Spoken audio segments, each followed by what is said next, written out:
Hello, आज मुलांसाठी बनवले होते तांदळाच्या पिठाचे पराठे। त्यासाठी एका पसरट पॅनमध्ये 1 वाटी पाणी घातलं, त्याच्यामध्ये आलं लसूण पेस्ट, 1 मिरची बारीक चिरून आणि 1 बटाटा किसून स्वच्छ धुवून घातला, बारीक चिरलेली कोथिंबीर घातली, चवीनुसार मीठ घालून या मिश्रणाला चांगली उकळी येऊन दिली। उकळी आल्यानंतर त्याच्यामध्ये 1 वाटी तांदळाचं पीठ घातलं। हे पीठ या मिश्रणामध्ये व्यवस्थित मिक्स करून 1 चमचा तूप घातला। पुन्हा एकदा मिश्रण एकजीव करून झाकण ठेवून आपल्याला हे मिश्रण थोडंसं गार करून घ्यायचं आहे। मिश्रण कोमट असतानाच हे मिश्रण आपल्याला छान असं मळून घ्यायचं आहे। मळून झाल्यानंतर याच्यावरती मी थोडंसं तेल घातलेलं आहे आणि पुन्हा एकदा हे पीठ छान असं मळून घेतलेलं आहे।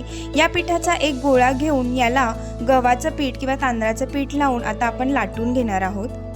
हे पराठे जे आहेत ते हलक्या हातानेच आपल्याला लाटून घ्यायचे आहेत। पराठे लाटून झाल्यानंतर गॅसवर एक तवा गरम करायला ठेवलेला आहे। त्याच्यावरती आपण पराठे दोन्ही बाजूनी खरपूस असे भाजून घेणार आहोत। पराठे भाजताना इकडे मी तुपाचा वापर केलेला आहे। सर्व पराठे जे आहेत ते आपल्याला अशाच पद्धतीने करून घ्यायचे आहेत। हे पराठे जे आहेत ते मुलांना सॉस बरोबर मी खायला दिले होते। अतिशय मऊसूद असे हे पराठे तयार होतात, तर तुम्ही सुद्धा घरी नक्की ट्राय करा।